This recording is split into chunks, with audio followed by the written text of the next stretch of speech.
Hello everybody, here is how to add the gold notes on Instagram with the new update. So when you don't see the gold notes here, this is because maybe you need to update the Instagram app.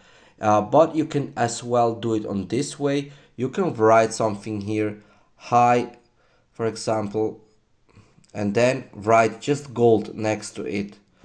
The word gold will make your notes gold. So when you now click on the share button, you will see it's gold now.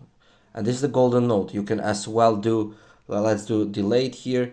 And now you can write anything you like, and it should be gold. When you add, of course, the gold here, anything, and then you can maybe do like this, gold.